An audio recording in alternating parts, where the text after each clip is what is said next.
ठाण्याच्या राजकीय, सामाजिक आणि सांस्कृतिक घडामोडींचं वर्तमान चित्र दाखवणाऱ्या ठाणे वर्तमानमध्ये मी नितीन बोरसे आपलं पुन्हा एकदा हार्दिक स्वागत करतो.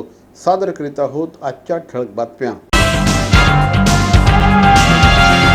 आमदार श्री प्रताप सरनाईक यांच्या पुढाकाराने आयोजित करण्यात आलेल्या उपवन आर्ट फेस्टिवलला कालपासून ठाणे शहरामध्ये दिमाखदार पद्धतीने सुरुवात झाली. मुख्यमंत्री श्री एकनाथ शिंदे यांच्या हस्ते या उपवन आर्ट फेस्टिवलचं उद्घाटन समारंभ संपन्न झाला. यावेळेस खासदार डॉक्टर श्रीकांत शिंदे तसंच जिल्हाधिकारी श्री अशोक शिंदगारे यांच्यासह अनेक मान्यवर उपस्थित होते. उपवन आर्ट फेस्टिवल हा ठाणे शहराचा एक अत्यंत महत्त्वाचा अशा प्रकारचा इव्हेंट आहे. एक प्रकारे ठाणे शहराचा फ्लॅगशिप इव्हेंट आहे असं म्हटल्यास चुकीचं ठरणार नाही. या माध्यमातून दरवर्षी देशातल्या विविध भागातून उपवन आर्ट फेस्टिवलला भेट देण्यासाठी नागरिक येतात. विविध प्रकारच्या कलांच्या संदर्भातले कार्यक्रम या निमित्ताने आयोजित करण्यात येतात. तसंच अनेक कलाकार या ठिकाणी येऊन आपल्या कलेच्या वस्तू प्रदर्शित करत असतात. यंदा देखील अनेक कलाकारांनी उपवन आर्ट फेस्टिवलमध्ये आपले कला प्रदर्शित केल्या आहेत. काल उद्घाटनाच्या कार्यक्रमामध्ये गायिका अनुराधा पौडवाल यांच्या गाण्यांचा कार्यक्रम आयोजित करण्यात आला होता. या कार्यक्रमाला ठाणेकर रसिकांनी उदंड प्रतिसाद दिला. सादर करीत आहोत एक झलक.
आज पहाटेपासूनच उपवन आर्ट फेस्टिवलला पुन्हा एकदा सुरुवात झाली. एकीकडे हवेमध्ये छानशी थंडी असताना दुसरीकडे उपवनच्या निसर्गरम्य पार्श्वभूमीवर तरंग स्टेजवर एका गाण्याच्या कार्यक्रमाचं आयोजन करण्यात आलं होतं. यावेळेस ख्यातनाम गायक प्रथमेश लघाटे त्याचप्रमाणे मुग्धा वैशंपायन यांनी एकत्र येऊन गाण्यांची मैफल सजवली. यावेळेस मोठ्या संख्येने ठाणेकर उपस्थित होते. सादर करीत आहोत या कार्यक्रमाची एक झलक.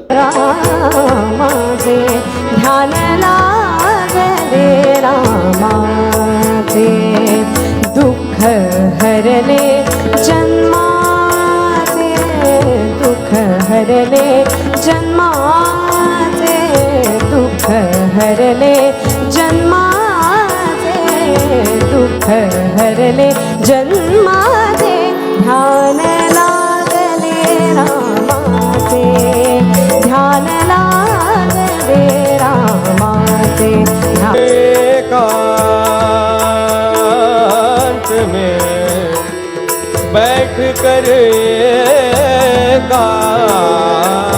में ध्यान धर हरि का चरण का फिर जन्म नहीं आवेगा, सोही परम पद पावेगा, सोही परम पद पावेगा। जो भजे हरि को सदा, जो भजे हरि को सदा, सोही परम पद पावेगा, सोही परम पद पावेगा। सिद्धिविनायक हॉस्पिटल वर्तकनगर ठाणे आयोजित महा ऑपरेशन कॅम्प गर्भपिशवी, अपेंडिक्स, हायड्रोसेल, पित्ताशय, मूळव्याध आणि हर्निया हे सगळे ऑपरेशन्स फक्त आणि फक्त 30,000 रुपयात, तेही औषधोपचारांसहित। शिबिर कालावधी दिनांक 31 जानेवारी 2024 पर्यंत। त्याचप्रमाणे शासकीय योजनेअंतर्गत कॅन्सर ऑपरेशन, स्वादुपिंड तसंच स्टोनचे ऑपरेशन पूर्णपणे मोफत। मेडिक्लेम कॅशलेस फॅसिलिटी सुद्धा अवेलेबल। सिद्धिविनायक हॉस्पिटल वर्तनगर ठाणे आयोजित महा ऑपरेशन कॅम्पचा आजच लाभ घ्या। अधिक माहितीसाठी 9321677978 आणि 8591441609 या क्रमांकावर संपर्क साधा। CP Goenka International School, nurturing talent at young age for scholastics, sports and performing arts in global perspective. Proud to have world toppers and country toppers in 10th standard Cambridge examinations. Ranked the best emerging school by the Times of India for personality over percentage. CP Goenka is the intelligent choice. मकर संक्रांतीच्या सणाला पतंग उडवण्याची मोठी परंपरा आहे। ठाणे शहरामध्ये ही परंपरा काहीशी मागे पडल्याचं चित्र बघायला मिळत असताना ठाणे शहरातील काही पतंग विक्रेते मात्र अद्यापही ही संस्कृती कायम राखण्याचा प्रयत्न करत आहेत। मुख्य बाजारपेठेमध्ये असलेल्या पतंगीच्या दुकानात आज नागरिकांनी पतंग खरेदी करण्यासाठी गर्दी केल्याचं चित्र दिसून आलं। गेल्या 35 वर्षांहून अधिक वर्ष हा व्यवसाय या ठिकाणी होतो असल्याची माहिती देण्यात आली। अगदी 5 रुपयांपासून 150 रुपयापर्यंतच्या पतंगी या ठिकाणी विक्रीसाठी ठेवण्यात आली आहेत। कागदी, प्लास्टिक, मेटल तसंच कार्टून असे इमेजेस असलेल्या अनेक पतंगी या ठिकाणी उपलब्ध आहे। नायलॉनच्या मांजांवर बंदी घातलेली असल्याकारणाने साधा मांजा या ठिकाणी उपलब्ध असल्याची माहिती गेले 35 वर्ष ठाणे शहरामध्ये पतंगीची संस्कृती जिवंत ठेवणारे गफूर मेमन यांनी ठाणे वर्तमानशी बोलताना सांगितलं। 35 वर्ष झाले पतंग धंदा करायला आम्हाला। आता काय एवढा धंदा आहे नाही, 30% धंदा चाललेला आहे पतंगचा। 10 रुपयाला विकतो एक पतंग, असा 150 रुपये नाही। काय मोठी पतंग एकदम 150 वाली आहे माझ्याकडे। 10 रुपये भरून 150 पतंग, 150 वाली पतंग आहे। लहान मुलांमध्ये मेटलच्या व्हरायटी आहे, प्लास्टिकच्या आहे, कागदच्या आहे, मांजा धागेवाला आहे, बदामी मांजा, गुलाबी मांजा, काळा, हिरवा असा सगळं धागेवाला मांजा आहे। शेकडो वेठ बिगारांचं स्थलांतरण थांबवून शासनाने 3 दिवसात 30,000चं अर्थसहाय्य द्यावं, मुक्त वेठ बिगारांना घरं द्यावी, तसंच त्यांच्या कायमस्वरूपी पुनर्वसनासाठी जमीन आणि रोजगार द्यावा या मागणीसाठी श्रमजीवी संघटनेच्या वतीने आज जिल्हाधिकारी कार्यालयावर धडक मोर्चाचं आयोजन करण्यात आलं होतं। या आंदोलनात नाशिक, रायगड, ठाणे, पालघर जिल्ह्यातील शेकडो वेठबिगार मजूर सहभागी झाले। यावेळी श्रमजीवीचे बाळाराम भोईर, विजय जाधव यांच्या नेतृत्वाखाली हे आंदोलन करण्यात आलं। जोरदार घोषणाबाजी देखील यावेळेस करण्यात आली। ठाणे जिल्हा असेल, पालघर जिल्हा असेल, या जिल्ह्यांमध्ये वेठबिगारीची प्रथा नष्ट झालेली नाही। आजही लोकांना गुलामीचं जीवन जगावं लागतं आणि याच्यासाठी शासनाने कुठलाही प्रयत्न न केलेला दिसत नाही। श्रमजीवी संघटना पुढे जाऊन या लोकांना मुक्त करते आणि जर सरकारचा विचार केला तर सरकार यांना एक मुक्तीचा दाखला देण्या व्यतिरिक्त कुठलंही पुनर्वसनाचं काम सरकारकडून झालेलं नाही। त्यानंतर याच्यासाठी विशेष मोहीम घ्यावी आणि या वेठबिगारीत असलेल्या कातकरी बांधवांना, ह्या गुलामांना मुक्त करावे, हा एकमेव उद्देश आजचा या आंदोलनातून आम्ही सांगत आहोत। जी शासनाची जबाबदारी होती की त्यांनी कातकरींचं पुनर्वसनाचं जे वेठबिगार सोडवलेले आहेत, ज्यांना मुक्तीचे दाखले दिलेले आहेत, त्या सर्वांचं पुनर्वसन व्हायला होतं, ते आजपर्यंत झालेलं नाही आणि ते व्हावं, या ठिकाणी त्यांचं ते योग्य रीतीने पुनर्वसन व्हावं यासाठी आज आम्ही या ठिकाणी आंदोलन करत आहोत. सर्व नागरिकांना आवाहन करण्यात येत आहे की सध्या डासांमार्फत पसरणाऱ्या डेंग्यू या आजाराचा प्रसार रोखण्यासाठी प्रत्येकाने पुढील प्रमाणे कार्यवाही करावी. डेंग्यू आजार एडिस इजिप्ती हा डास चावल्याने होतो. या डासांची पैदास साचलेल्या किंवा साचवलेल्या स्वच्छ पाण्यामध्ये होते. 8 दिवसांपेक्षा जास्त दिवस पाणी उघडे व साचून राहिल्यास त्यात डास अंडी घालतात. अंड्यांच्या अळ्या तयार होऊन पुढे डास तयार होतात. यासाठी आपल्या घरातील पाणी साठे उदाहरणार्थ बॅरल्स, पिंपे, टाक्या, हौद, रांजणे इत्यादी दर आठवड्याला रिकामे करून घासून पुसून कोरडे करून पुन्हा भरावे. 1 दिवस कोरडा दिवस म्हणून पाळावा. पाणी साठ्यांना घट्ट झाकणे बसवावीत किंवा जुनी साडी, चादर, धोतर यांनी बांधून झाकून ठेवावीत, म्हणजे डास त्यात जाऊन अंडी घालणार नाहीत. घराच्या गच्चीवर, आजूबाजूला, अंगणात कोठेही पाणी साचू देऊ नये. भंगार सामान उघड्यावर टाकू नये. उदाहरणार्थ टायर्स, प्लास्टिक सामान, कुंड्या, टाकाऊ वस्तू इत्यादी. अशा सामानात पावसाचे पाणी साठून त्यात डेंग्यूच्या डासांची पैदास होते. घरातील कूलर्स, फ्रीजच्या पाठीमागील ट्रे हे देखील वेळोवेळी कोरडे करावेत. लक्षात ठेवा, नुसत्या फवारणीने डास घनता कमी होत नाही, तर त्यासाठी डास पैदास ठिकाणे नष्ट करणे ही आपल्या सर्वांची जबाबदारी आहे. कोणताही ताप अंगावर न काढता जवळच्या शासकीय रुग्णालयात मोफत औषधोपचार घ्या.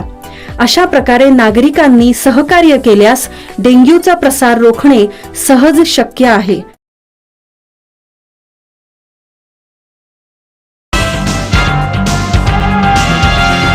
चित्पावन ब्राह्मण मंडळ ठाणे या संस्थेच्या वतीने भव्य खरेदी महोत्सवाचं आयोजन दिनांक 5 ते 14 जानेवारी रोजी सकाळी 11 ते 9 या वेळात घंटाळे मैदान येथे आयोजित करण्यात आलं आहे. कार्यक्रमाचं उद्घाटन माजी खासदार डॉक्टर संजीव नाईक यांच्या हस्ते संपन्न झालं. कार्यक्रमाला विशेष अतिथी म्हणून महाराष्ट्र प्रदेश सचिव ॲडव्होकेट संदीप लेले, उद्योजक श्री धनंजय सिंग, उद्योजक श्री राहुल सामंत आदी मान्यवर उपस्थित होते.